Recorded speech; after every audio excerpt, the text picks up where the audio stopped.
ഈ ലോകത്ത് നമ്മുടെ ഡെയിലി ലൈഫ് എക്സ്പെൻസ് വെച്ചാൽ നമ്മുടെ ദിനംപ്രതിയുള്ള നമ്മുടെ ചിലവ് ഈ കാര്യങ്ങൾ ഡെയിലി വെച്ചിട്ട് ഓരോ ദിവസം വെച്ച് അന്നന്ന് കൂടിക്കൊണ്ടിരിക്കുക. അപ്പോൾ ഇത് ബാലൻസ് ചെയ്യാൻ വേണ്ടി തന്നെ നമ്മളായിട്ട് ചെറുപ്പക്കാരായിക്കോട്ടെ അല്ലെ മധ്യവയസ്കരായിക്കോട്ടെ എല്ലാ ദിവസവും പൈസേൻ്റെ ബാക്കിലുള്ള ഓട്ടത്തിലാണ്. ചെറുപ്പക്കാരാണെങ്കിൽ കുറേ സർട്ടിഫിക്കറ്റ് ഡിഗ്രീൻ്റെ പേപ്പേഴ്സൊക്കെ വെച്ചിട്ട് കണ്ട് ഓഫീസിൽ കയറി ഇറങ്ങിക്കൊണ്ട് നിൽക്കുന്ന. ഇനിയിപ്പോൾ മധ്യവയസ്കരാണെങ്കിൽ ഓൾറെഡി ജോലി ഉണ്ടാവും, അതിൻ്റെ മുകളിൽ എന്തെങ്കിലും ഏർണിങ്സ് ഉണ്ടാക്കാൻ പറ്റുമെന്നുള്ള ഡെയിലി ഈ കാര്യങ്ങൾ അന്വേഷിച്ചുകൊണ്ടിരിക്കുക. ഇവിടെ ഒക്കെ നിങ്ങൾ മിസ് ഔട്ട് ചെയ്യുന്ന സാധനം എന്താ? പൈസ ഉണ്ടാക്കാനുള്ള ടൂള് നമ്മുടെ കയ്യിൽ തന്നെ ഉണ്ട്. നമ്മുടെ സംസാരം നമുക്ക് സംസാരിക്കാൻ പറ്റൂലേ? ഒബ്വിയസ്ലി നിങ്ങളവിടെ പൈസ ഉണ്ടാക്കാൻ പറ്റും. പക്ഷെ ആരും ഇത് തിരിച്ചറിയുന്നില്ല എന്നല്ല, തിരിച്ചറിയാൻ ശ്രമിക്കുന്നില്ല. എന്തുകൊണ്ട്? വൈ? നിങ്ങൾ എപ്പോഴേലും അത് ആലോചിച്ചിട്ടുണ്ടോ? ഇവിടെ നിങ്ങളൊക്കെ ഇടയിൽ ഒരു എൻട്രി ബാരിയർ ഉണ്ട്. നമ്മൾ ഈ പറഞ്ഞ കമ്മ്യൂണിക്കേഷൻ വെച്ചിട്ട് നമുക്ക് ചെയ്യാൻ പറ്റുന്ന സ്കിൽ എന്താ? സെയിൽസാണ്. പക്ഷെ നമ്മുടെ നാട്ടിൽ പൊതുവേ ഉള്ളൊരു സാധനമുണ്ട്. ഈ ഒരു സെയിൽസ് എന്ന് പറയുമ്പോൾ എന്താ പറയുക, ബാഗും തൂക്കി ഇറങ്ങുക അല്ലെങ്കിൽ ഷോപ്പിൽ നിന്ന് തുണി വെക്കുക.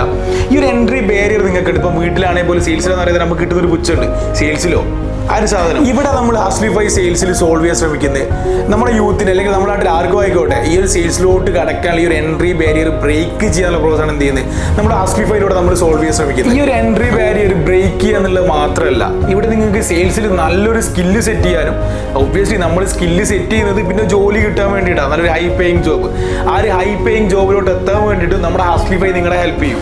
അപ്പോൾ ആദ്യമായിട്ട് ഈ ഒരു ഹൈ ടിക്കറ്റ് സെയിൽസിലോട്ട് ഇറങ്ങുന്ന ആൾക്കാർക്ക് ഒരുപാട് ഡൗട്ട്സ് ഉണ്ടാവും. എന്നെ കൊണ്ട് ഇത് പറ്റുമോ, അല്ലെങ്കിൽ എനിക്ക് ഒരു സെയിൽസ് ആപ്റ്റ് ആവുമോ, ഇത് കഴിഞ്ഞാൽ ജോലി കിട്ടും, അങ്ങനത്തെ ഒരുപാട് ഡൗട്ട്സ് നിങ്ങൾ മനസ്സിലുണ്ടാവും. അപ്പം ഇന്ന് ഈ വീഡിയോ കാണുന്നതിൽ ഒരുപാട് ആൾക്കാർ അല്ലെങ്കിൽ ഒട്ടുമിക്ക ആൾക്കാരും ഒന്നുകിൽ വേറെ ഫീൽഡിൽ നിന്ന് വരുന്നതോ അല്ലാന്നുണ്ടെങ്കിൽ ഓൾറെഡി സെയിൽസ് ചെയ്തതായിട്ടുള്ള ആൾക്കാരായിരിക്കും. പക്ഷെങ്കിൽ ഇവിടെ നിങ്ങൾ പഠിക്കാൻ പോകുന്നത് എന്താണ് ഹൈ ടിക്കറ്റ് സെയിൽസ്, അതിലോട്ടാണ് നമ്മളിനി മുമ്പോട്ട് കിടക്കാൻ പോകുന്നത്. അപ്പോൾ ഞാൻ ഈ പറഞ്ഞ അല്ലെങ്കിൽ കുറേ ഡൗട്ട്സ് കാര്യങ്ങളൊക്കെ ഉണ്ടാവും എന്ന് പറഞ്ഞു. ഇതിൽ നിങ്ങൾക്ക് ഏറ്റവും മെയിൻ സാധനമായിരിക്കും നിങ്ങൾക്ക് ജോലി കിട്ടുമോ എന്നുള്ള അല്ലെങ്കിൽ ഒരു ഡൗട്ട് എല്ലാവർക്കും ഉണ്ടാവും. ഇത് പഠിച്ചു കഴിഞ്ഞാൽ എനിക്ക് ജോലി കിട്ടും, അതിനെന്താണ് ഉറപ്പ് എന്നുള്ളത്. എന്നാൽ നിങ്ങൾ മനസ്സിലാക്കിക്കോ, സെയിൽസിൽ ഒരുപാട് ഓപ്പർച്യൂണിറ്റീസ് ഉണ്ട്. എന്ന് വെച്ചാൽ നമ്മുടെ നാട്ടിൽ കമ്പനീസിൽ ലക്ഷങ്ങൾ ബേസ് പേ കൊടുക്കാനടക്കം റെഡിയുള്ള കമ്പനീസ് ഉണ്ട്. പക്ഷേങ്കിൽ അവർക്ക് പ്രോപ്പർ സെയിൽസ്മാൻ അല്ലെങ്കിൽ പ്രോപ്പർ ക്ലോസറെ കിട്ടാനില്ല. ഇവൻ നമ്മുടെ കമ്പനി ആണെങ്കിൽ പോലും നമുക്ക് ഈ പറഞ്ഞതുപോലെ ഒരു പ്രോപ്പർ സെയിൽസ്മാൻ അല്ലെങ്കിൽ ഒരു പ്രോപ്പർ ക്ലോസർ നമുക്ക് കിട്ടാനില്ല.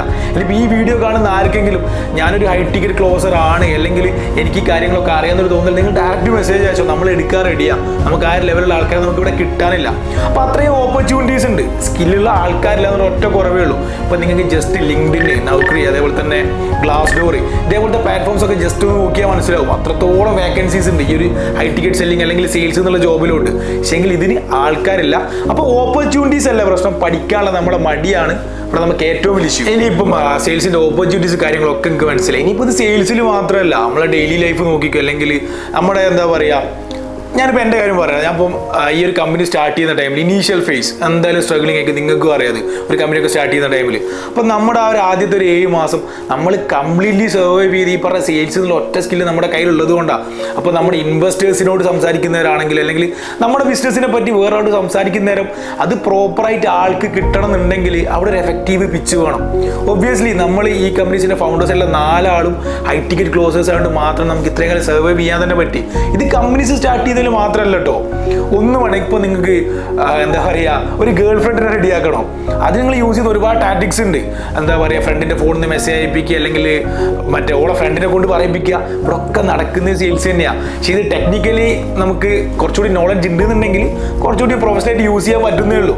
അതാണ് ആ ഒരു വ്യത്യാസം. മനസ്സിലായില്ല നിങ്ങൾക്ക്? കാര്യം മനസ്സിലായില്ലേ? ഇനി ഇതിൻ്റെ ഒരു സാഡ് റിയാലിറ്റി എന്താണെന്ന് വെച്ച് കഴിഞ്ഞാൽ നമ്മുടെ നാട്ടിൽ ഇത്രയും ഓപ്പർച്യൂണിറ്റീസ് അല്ലെങ്കിൽ ഇത്രയും പൈസ ഉണ്ടാക്കാനുള്ള വഴികളുള്ള ടൈമിലാണ് നമ്മളെ കുട്ടികൾ എന്താ പറയുക കയ്യിൽ താങ്ങാൻ പറ്റാത്ത അത്രയും സർട്ടിഫിക്കറ്റ്സും കുറേ ഡിഗ്രിയൊക്കെ ആയിട്ട് കണ്ട് ഓഫീസൊക്കെ കയറി ഇറങ്ങുന്നത്. ഇനിയിപ്പോൾ ഒരു ജോലി കിട്ടിയാലോ, ഞാൻ തുടക്കത്തിൽ പറഞ്ഞ പോലെ 5 തൊട്ട് അല്ലെങ്കിൽ 10 റുപ്യ അതിനോട് കിട്ടൂല. കിട്ടുന്നവന് അത്രയും ഭാഗ്യവാനാന്ന് ഞാൻ പറയും. ഇനിയിപ്പോൾ 10 കിട്ടിയത് തൊട്ടി ഒരാൾ 10 കിട്ടിയൊരു ജോലിക്ക് കയറി അവിടെ പ്രശ്നങ്ങൾ തീരുമോ? ഒരു കാരണവശാലും തീരൂല. അവിടെ തുടങ്ങാൻ പോകുന്നേ ഉള്ളൂ. ലോണ്, EMI, പെങ്ങളെ പഠിപ്പ്, കല്യാണം, ഒരുപാട് കാര്യങ്ങൾ വരാനുണ്ട്. അപ്പോൾ ഇതൊന്നും ആരും ചിന്തിക്കില്ല. ഇവിടെ എല്ലാവർക്കും വേണ്ട ആരെയും ചോദിക്കുന്നവരെ പറയുന്ന സാധനം, എനിക്ക് ജോലി ഉണ്ട്, എന്നാൽ അവിടെ എഞ്ചിനീയറാണ്, 10,000 രൂപ സാലറി, എഞ്ചിനീയർ, എന്തെങ്കിലും കാര്യമുണ്ടോ? ഒരു കാര്യമില്ല. ആലോചിച്ചാൽ മതി ആരെയാ പൊട്ടനാക്കുന്നതെന്ന്. നമ്മൾ സൊസൈറ്റിനാണോ സ്വന്തമാണോ പറ്റിയെന്ന് ഒന്ന് ജസ്റ്റ് ചിന്തിച്ചാൽ തീരുന്ന പ്രശ്നമേ ഉള്ളൂ. ഇനി ഇവരിങ്ങനെയൊക്കെ അതിനുള്ള കാരണക്കാരാരാ നിങ്ങൾ എപ്പോഴും ആലോചിച്ചിട്ടുണ്ടോ? നമ്മൾ തന്നെയാണ്, നമ്മൾ പേരൻസും നമ്മുടെ സൊസൈറ്റി നമ്മുടെ ഗവൺമെൻറ്റും തന്നെ നമ്മുടെ കുട്ടികൾ ഇങ്ങനെ ആളുടെ കാരണം.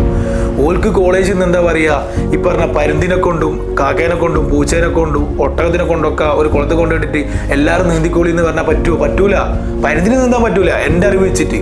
ഇങ്ങനെ തന്നെ നമ്മുടെ നാട്ടിലെ എല്ലാ കുട്ടികളും ഓരോരുത്തർക്കും ഓരോ കഴിവുണ്ട്. അത് കണ്ടെത്താൻ ഒന്നാമത്തെ കാര്യം നമ്മൾ വീട്ടിൽ സപ്പോർട്ട് ചെയ്യണം. അതെന്തായാലും ഈ ഒരു ജെൻസി അല്ലെങ്കിൽ ഈ ഒരു ബീറ്റ ജനറേഷൻ വരെ ഒരു കുട്ടിക്ക് കിട്ടണമെന്ന് എനിക്ക് തോന്നുന്നില്ല. ഇപ്പോൾ ബേസിലി ഇപ്പം മാറി തുടങ്ങുന്നുണ്ട്, എല്ലാവരും മാറി ചിന്തിച്ച് തുടങ്ങുന്നുണ്ട്. ഇവിടെ നിങ്ങൾ ഈ ഒരു 4 വർഷം കോളേജിൽ പോയിട്ട് അവിടുന്ന് നിങ്ങൾ ഏൺ ചെയ്ത സ്കില്ലില്ലേ, നിങ്ങൾ പഠിച്ചെടുത്ത സ്കില്ല്, അതിനൊരു 10,000-ൻ്റെ 20,000-ൻ്റെ വാല്യൂ ഉള്ളൂ. അത് മനസ്സിലാക്കണം. അതാണ് റിയാലിറ്റി. ഈ 4 കൊല്ലത്തെ ഡിഗ്രി കൊണ്ട് എനിക്ക് 50,000-ൻ്റെ ജോലി ഇപ്പം കിട്ടുമെന്ന് പറഞ്ഞിട്ട് ഒരാളും കൊണ്ട് തരൂല. അപ്പം ഞാൻ അതേപോലെ എടുക്കൂല. എൻ്റെ കമ്പനി ഒരു ഇൻ്റർവ്യൂ നടക്കുന്നുണ്ടെങ്കിൽ അവിടെ നമുക്ക് എന്താ പറയുക, ഡിഗ്രി ഒരു ബാരിയറേ അല്ല, നമ്മുടെ സ്കില്ലാണ് നോക്കുന്നത്. എല്ലാവരും മാറി ചിന്തിച്ചു തുടങ്ങി.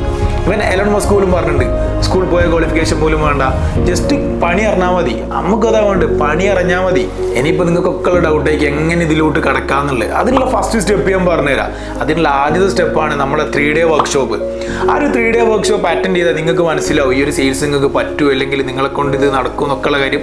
ഞാൻ ആദ്യം പറഞ്ഞ കുറച്ച് ഡൗട്ട്സ് ഇല്ലേ, അതൊക്കെ ഈ ഒരു 3 ദിവസം വർക്ക്ഷോപ്പിൽ നിങ്ങൾക്ക് ക്ലിയർ ആവും. ഇത് നിങ്ങളെ കൊണ്ട് പറ്റുമോ അല്ലെങ്കിൽ ഇത് മുമ്പോട്ട് കൊണ്ടുപോകണോ, ഇതിലെന്താ ഫ്യൂച്ചറിനോ ഒക്കെ 3-day വർക്ക്ഷോപ്പിൽ മനസ്സിലാവും.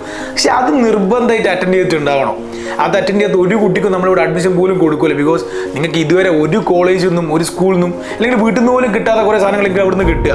ഇനിയിപ്പോൾ നിങ്ങൾ 3 ദിവസം ഇവിടെ നിന്നിട്ട് തിരിച്ച് പോവുകയാണെങ്കിൽ തന്നെ വെറും കൈയോടെ ആയിക്കില്ല. അവിടെ നിങ്ങൾക്ക് ഹെൽപ്ഫുൾ ആയിട്ട് ജീവിതത്തിൽ റിയൽ ലൈഫിൽ ഹെൽപ്ഫുൾ ആയിട്ടുള്ള കുറേ കാര്യങ്ങളൊക്കെ ഇവിടുന്ന് കിട്ടുന്നുണ്ടാവും. നമ്മൾ ഒരു കോളേജിൽ ഓഫർ ചെയ്യുന്ന പോലെ മറ്റേ എക്സാമിൽ A+ കാര്യങ്ങളൊന്നല്ല, നിങ്ങൾക്ക് ജീവിതത്തിൽ രക്ഷപ്പെടാനുള്ള കുറേ കാര്യങ്ങൾ ആ ഒരു 3 ദിവസം നിങ്ങൾക്ക് ഇവിടുന്ന് കിട്ടും. അത് മസ്റ്റാണ്, മാൻഡേറ്ററി ആണ്. അത് നിർബന്ധമായിട്ട് അറ്റൻഡ് ചെയ്തിരിക്കണം. ഇനിയിപ്പോൾ ആ ഒരു 3-dayലോട്ട് വരുന്നതും അത്ര ഈസി അല്ല. അവിടെ നമുക്ക് ഇനീഷ്യലി ഒരു എന്താ പറയുക ഇൻ്റർവ്യൂ സെഷൻ ഉണ്ടാവും. ഫസ്റ്റ് ഓഫ് ഓൾ നിങ്ങളെ കൊണ്ട് ഇത് പറ്റുമോ നോക്കണ്ടേ, എന്ന് വെച്ചാൽ നിങ്ങളെ കൊണ്ട് സെയിൽസ് പറ്റുമോ എന്നല്ല ഇവിടെ നോക്കുക. നിങ്ങൾക്ക് ലേണിംഗ് സ്കില്ലുണ്ടോ, ഇപ്പോൾ സംസാരിക്കാൻ അറിയുന്ന ആരെ കൊണ്ട് നമുക്ക് ഈ പറഞ്ഞ സെയിൽസ് നമുക്ക് പഠിപ്പിച്ച് കൊണ്ടുവരാൻ പറ്റും, നമ്മുടെ കോൺഫിഡൻസ് അത്. പക്ഷേ ഇവിടെ നിങ്ങൾ മനസ്സിലാക്കേണ്ടത് ഇവിടെ ലേണിംഗ് സ്കില്ല് എന്ന് പറഞ്ഞ സാധനമുണ്ട്, പഠിച്ചെടുക്കാനുള്ള കഴിവ്. അതുണ്ടോ നമുക്ക് നോക്കണം. അത് നോക്കാൻ വേണ്ടി നിങ്ങൾക്ക് ഇനീഷ്യലി ടാസ്കും കാര്യങ്ങളൊക്കെ തന്നിട്ട് നിങ്ങൾക്ക് ഒരു ഇൻ്റർവ്യൂ ഉണ്ടാവും. അത് ക്ലിയർ ആയാൽ മാത്രമേ നമ്മൾ 3-day വർക്ക്ഷോപ്പിലോട്ട് എത്തൂ.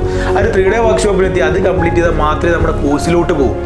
ഇവിടെ ഇപ്പം എല്ലാവർക്കും ഉള്ള കോമൺ ഡൗട്ടായിരിക്കും, ഒരു കോഴ്സിലോട്ട് ചേരാൻ ഇത്രമാത്രം കോംപ്ലിക്കേഷൻസ് വേണമെന്നുള്ളത്. ഒബിയസ്ലി ഇവിടെ അത് വേണം.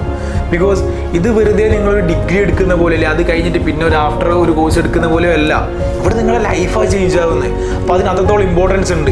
നിങ്ങൾ ഈ ഒരു ഇൻ്റർവ്യൂ ക്രാക്ക് ചെയ്ത് അതിന് ക്വാളിഫൈഡ് ആയി 3-day വർക്ക്ഷോപ്പിലോട്ട് എത്തി, അവിടുന്ന് നിങ്ങളെ അനലൈസ് ചെയ്ത് നിങ്ങളെ കൊണ്ട് ഇത് പറ്റുമെന്നുള്ളൂ. അല്ലാണ്ട് നിങ്ങൾ വെറുതെ നിങ്ങളുടെ ടൈം എഫേർട്ടും ഇവിടെ കൊണ്ടുവന്ന് വേസ്റ്റ് ചെയ്യുന്നതിൽ അർത്ഥമില്ല. അപ്പോൾ അത് നമുക്ക് മനസ്സിലാൻ വേണ്ടിയാണ് എന്ത് ചെയ്യുന്നത്, ഈ ഒരു 3-day വർക്ക്ഷോപ്പ് അത്രയും മാൻഡേറ്ററി ആക്കുന്നത്, അത്രയും ഇമ്പോർട്ടൻ്റ് ആക്കുന്നത്. അത് 3 ദിവസത്തേക്ക് നടക്കുന്നുണ്ടാവും. 3 ദിവസം അറ്റൻഡൻസ് മാൻഡേറ്ററി ആണ്. ഈ 3-ൽ 1 ദിവസം അറ്റൻഡൻസ് കട്ടായ പോലും നമ്മുടെ ബാച്ചിലോട്ട് എൻട്രി ഇല്ല. അപ്പോൾ നിങ്ങൾക്ക് ഈ ഒരു കാര്യങ്ങളൊക്കെ ക്ലിയർ ആയില്ലേ? ഇനി ഞാൻ പറഞ്ഞതിലൊക്കെ ഇനിയും കൺഫ്യൂഷൻസ് തീരാത്ത ഒരുപാട് ആൾക്കാരുണ്ടാവും. ഓൾറെഡി വർക്ക് ചെയ്യുന്നവരുണ്ടാവും, അല്ലെങ്കിൽ കരിയറിൽ സ്റ്റക്ക് ആയവരുണ്ടാവും, കരിയർ ഗ്യാപ്പ് വന്നവരുണ്ടാവും. നിങ്ങൾക്കൊക്കെ ഒരുപാട് ഡൗട്ട്സ് ഉണ്ട്, എനിക്കറിയാം. ഞാൻ പറഞ്ഞതിൽ അപ്പുറം ഉണ്ടാവും. അപ്പോൾ നിങ്ങൾക്ക് നമ്മുടെ ടീമിൻ്റെ എക്സ്പേർട്സിൻ്റെ നമ്പർ ഞാൻ ഇവിടെ കൊടുക്കുന്നുണ്ട്. നിങ്ങൾക്ക് ഇപ്പോൾ കരിയറിൽ സ്റ്റക്ക് ആണോ, അടുത്ത എന്താ ചെയ്യുന്ന അറിഞ്ഞൂടെ, നമ്മുടെ ടീമിനെ വിളിച്ചോ, അവരെ ഹെൽപ്പ് ചെയ്യും. നിങ്ങൾക്ക് എപ്പോൾ വേണമെങ്കിൽ കോൺടാക്ട് ചെയ്യാം. ആ നമ്പർ ഞാൻ താഴെ കൊടുക്കാം. ഇനിയിപ്പോൾ ഈ വീഡിയോ കാണുന്നുണ്ടാവുക ജോലി നോക്കുന്നവർ മാത്രം ആയിരിക്കില്ല, ബിസിനസ് ചെയ്യാൻ താല്പര്യമുള്ളവർ കാണുന്നുണ്ടാവും. ഇവിടെ നിങ്ങൾ മനസ്സിലാക്കാണ്ട് ഒരു ബിസിനസ്സും സെയിൽസ് നടക്കാണ്ട് രക്ഷപ്പെട്ട ചരിത്രം ഇന്നുവരെ ഇല്ല. ലോകത്ത് അൾട്ടിമേറ്റ് ആയിട്ടുള്ള 2 സ്കിൽസാണ്. നമ്മളെത്ര പൈസ ഏൺ ചെയ്യണമെന്ന് തീരുമാനിക്കാൻ പറ്റുന്ന 2 സ്കിൽസേ ഉള്ളൂ എൻ്റെ അറിവിൽ. നിങ്ങൾ അറിവിൽ ഉണ്ടെന്നുണ്ടെങ്കിൽ നിങ്ങൾക്ക് എന്ത് ചെയ്യാം, താഴെ കമൻറ്റ് ചെയ്യാം. ഓക്കെ, ഞാനീ പറഞ്ഞ 2 സ്കിൽസ് ഏതൊക്കെയെന്ന് വെച്ച് കഴിഞ്ഞാൽ, ഒന്ന് സെയിൽസും രണ്ടാമത്തെ ബിസിനസ്സുമാണ്. ഇതിന് രണ്ടിനെ നമുക്ക് നമ്മുടെ വരുമാനം തീരുമാനിക്കാൻ പറ്റും, നമ്മൾ എത്ര ഉണ്ടാക്കണം. ബിക്കോസ് അതിന് 2 ലിമിറ്റില്ല. അവിടെ നമ്മുടെ സ്കില്ല് മാത്രമേ മാറ്റർ ആവുന്നുള്ളൂ. ഇനിയിപ്പോൾ ഇതിൽ അൾട്ടിമേറ്റ് സെയിൽസാണ്. എന്തുകൊണ്ടാണെന്ന് അറിയാം, ഞാനീ പറഞ്ഞ 2 കാര്യങ്ങൾ ബിസിനസ്സും സെയിൽസും ഇതിൽ തന്നെ അൾട്ടിമേറ്റ് സെയിൽസ് ആണ്. ബിക്കോസ് നല്ലൊരു കച്ചവടക്കാരനെ എൻഡ് ഓഫ് ദ ഡേ നല്ലൊരു ബിസിനസ്സുകാരനാകാൻ പറ്റും. ഒരുപാട് എക്സാമ്പിൾസ് ഉണ്ട് നമ്മുടെ മുമ്പിൽ. സ്റ്റീവ് ജോബ്സ്, പിന്നെ നമ്മുടെ വാരൻ ബഫറ്റ്, KFCൻ്റെ കേണൽ സാൻഡേഴ്സ്, ഇവരൊക്കെ ഇനീഷ്യലി സെയിൽസ് ചെയ്ത ആൾക്കാരാണ്. സെയിൽസ് ചെയ്തതിന് ശേഷമാണ് എന്ത് ചെയ്യുക, അവർ നല്ലൊരു ബിസിനസ് മാനായി മാറി. ബിക്കോസ് സ്വന്തം ബിസിനസ്സിനെ പറ്റി മറ്റൊരാളെ മുമ്പ് പോയിട്ട് കൺവിൻസിംഗ് ആയിട്ട് സംസാരിക്കാൻ പറ്റുന്നില്ല, ആ ബിസിനസ് ജയിക്കൂല. നിങ്ങൾക്ക് ഇപ്പോൾ ഇൻവെസ്റ്റ്മെൻറ്റ് എടുക്കണം, ഇൻവെസ്റ്റർ പോയി കാണണ്ടേ, അപ്പോൾ ആളെ പറഞ്ഞ് കൺവിൻസ് ചെയ്യാൻ പറയണം. അല്ലാണ്ട് അവിടെ ഫണ്ട് തരുമോ, സാറിൻ്റെ കയ്യിൽ നിന്ന് ബിസിനസ് ഉണ്ട്, ഇതാണ് സാധനം, ആൾ ഫണ്ട് തരൂല. അവിടെ പ്രോപ്പർ പിച്ച് വേണം. ഇതുപോലത്തെ എന്ത് കാര്യം ആയിക്കോട്ടെ, ഇനിയിപ്പോൾ നിങ്ങളെ ടീമിനെ മാനേജ് ചെയ്ത് കൊണ്ടുപോകണം. നല്ല ലീഡർഷിപ്പ് ക്വാളിറ്റി വേണമെങ്കിൽ ഒബ്വിയസ്ലി നമ്മുടെ സംസാരിക്കുന്ന ഓരോ കാര്യം നമുക്ക് അത്രയും കട്ടിങ് ലൈനായിട്ട് നമുക്കൊരു ബോധം വേണം. ആ ഒരു ബോധം ഒരു സെയിൽസ്മാനേ ഉണ്ടാവും. ഇടയ്ക്ക് നിങ്ങളിപ്പം ഇത് കാണുന്ന ഒരാൾ ഓൾറെഡി അത് ചെയ്യുന്നുണ്ടാവും. ഇപ്പോൾ ഞാൻ പറയുകയാണെങ്കിൽ ഇപ്പോൾ ഒരു ബിസിനസ് ഒക്കെ തുടങ്ങാൻ പോകുന്ന ആൾ ചോദിക്കും ഇപ്പോൾ ഞാൻ ആ പ്രൊഡക്റ്റിനെ കുറിച്ച് പഠിക്കണ്ടേ? ഒബ്വിയസ്ലി പഠിക്കണം. ആ ഒരു പ്രൊഡക്റ്റിനെ കുറിച്ച് പഠിക്കേണ്ടതെന്നല്ല, പക്ഷേങ്കിൽ ഒരു പ്രൊഡക്റ്റ് ഉണ്ടാക്കാൻ മാത്രം അറിഞ്ഞുകൊണ്ട് നമുക്ക് കാര്യമില്ല. അപ്പം ഡൗട്ട്സ് ഉള്ളവർ മാത്രമല്ല, ഇനിയിപ്പോൾ ഈ ഒരു ഹൈ ടിക്കറ്റ് സെല്ലിങ് അതിൽ കറക്റ്റ് ഒരു വിഷനും ഗോളും ഉള്ള ആളാണെങ്കിൽ പോലും എന്ത് ചെയ്യാം, നമ്മളെ കോൺടാക്ട് ചെയ്യാം. അതിലെ കറക്റ്റ് റോഡ് മാപ്പും കാര്യങ്ങളും നമ്മൾ തരും. നിങ്ങൾ എഫേർട്ട് ഇടാൻ റെഡി ആണെന്നുണ്ടെങ്കിൽ പ്ലേസ് ആക്കാൻ നമ്മൾ റെഡിയാണ്.